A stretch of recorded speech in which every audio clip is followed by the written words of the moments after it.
What you just saw was the first look at the game called Suri, the Seventh Note. And I just had some hands-on time with it, and it's brilliant. I'm here with the directors of the game, and I'm going to let them introduce themselves. Hi, I'm Glenn. I'm the game director at Tathvamasi Studios. Hey, I'm Chitrak, and I'm the art director on the team.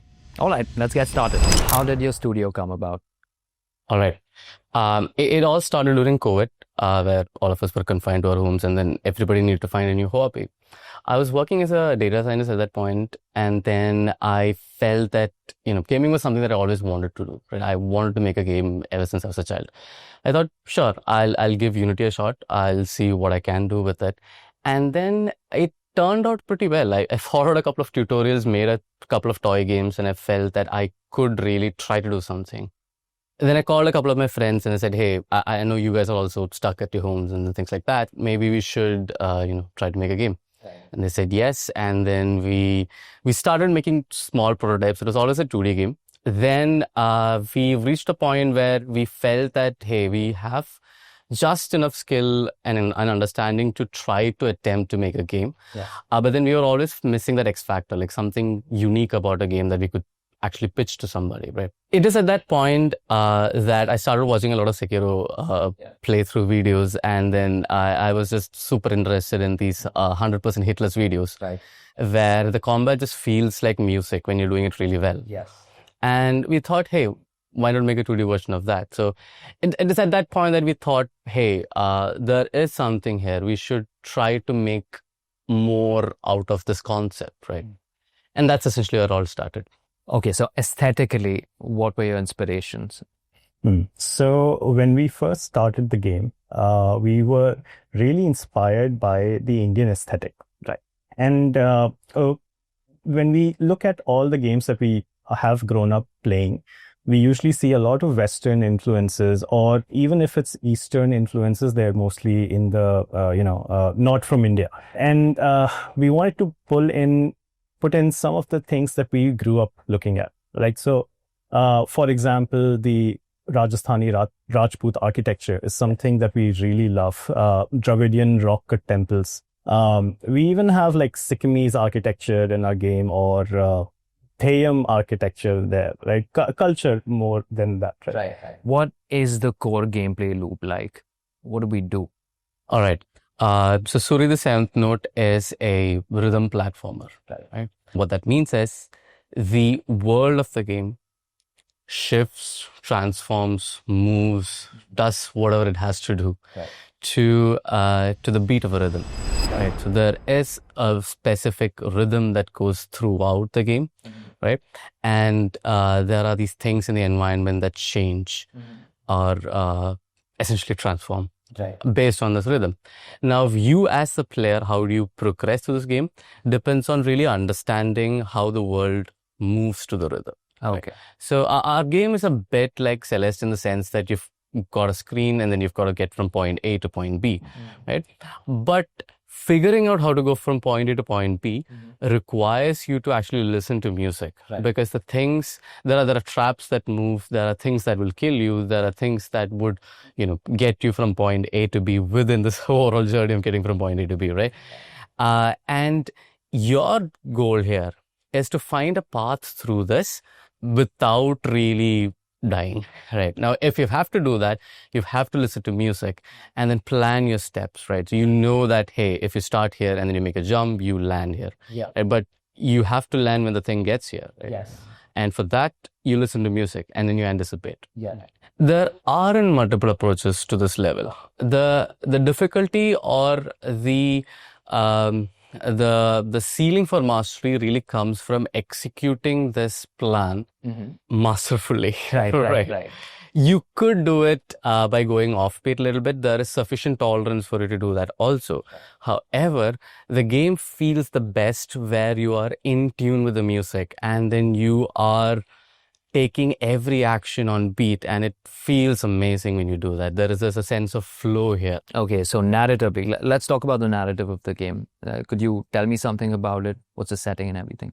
Yeah. So the game is set on a magical island, which is called Suri. And so in this land, there's a dark and corrupted rhythm that twists the natural harmonious melodies of this island, and it makes it dangerous. And so our player plays as Ajira, who's our main character, and she's trying to save her mother from an illness. So the only way for her to do that is to find a magical fruit that only blooms in the heart of this island. Okay. So to succeed, Ajira must traverse this island, master the rhythm of this world, and then dance through the world basically. Right. And we mixed it with the art style of pen and ink style, yes, which kind of makes it feel very vibrant, energetic, and energetic because it feels good with the game's sense of gameplay, right?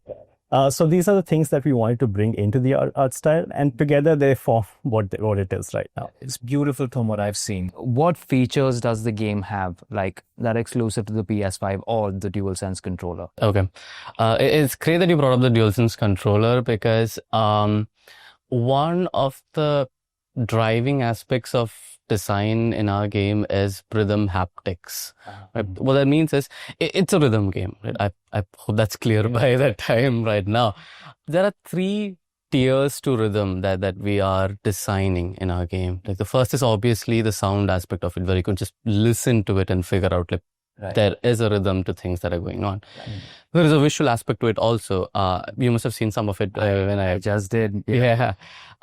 So there are things that move in the environment, which is extremely tied to the rhythm. So it almost feels like the environment is dancing, right, to the rhythm that you can hear, right? So which is where DualSense really comes into play, right? So we are able to bring that sense of rhythm to the haptics or the tactile dimension as well. And the haptics on the DualSense is the feature that we leverage the most at the moment, right?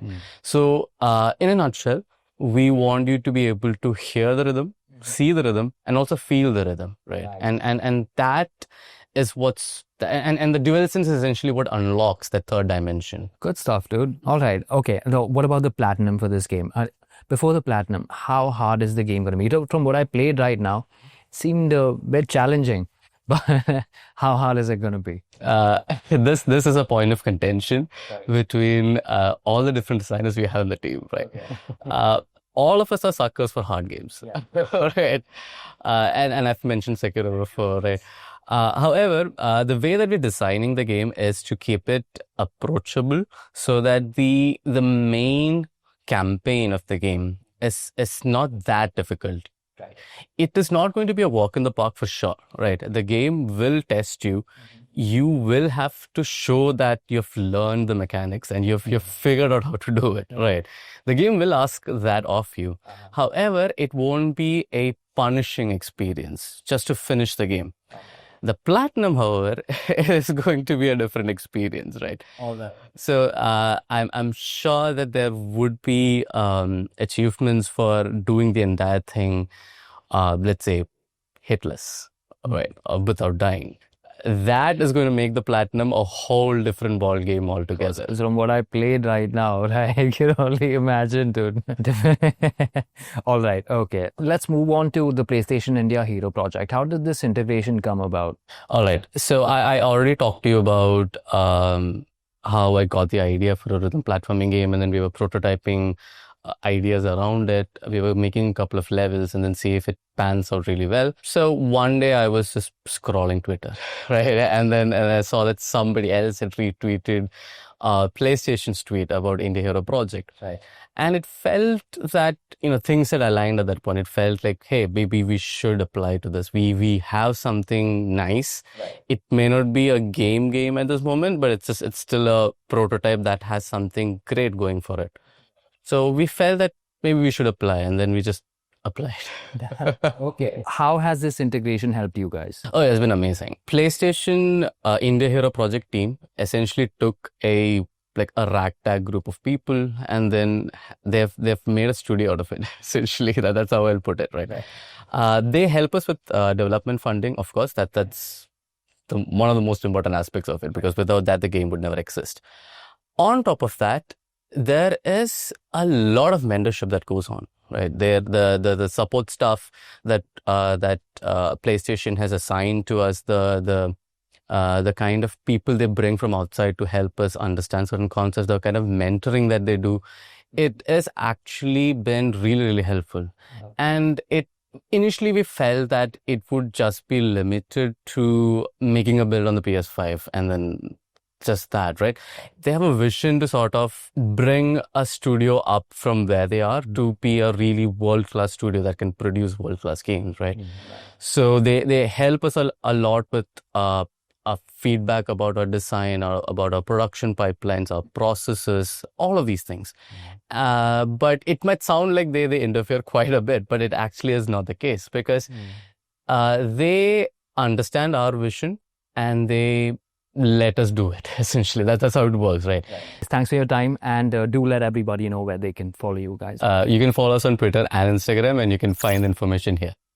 Nice. And thank you guys for your time. If you like the video, subscribe to the channel and ring that notification bell.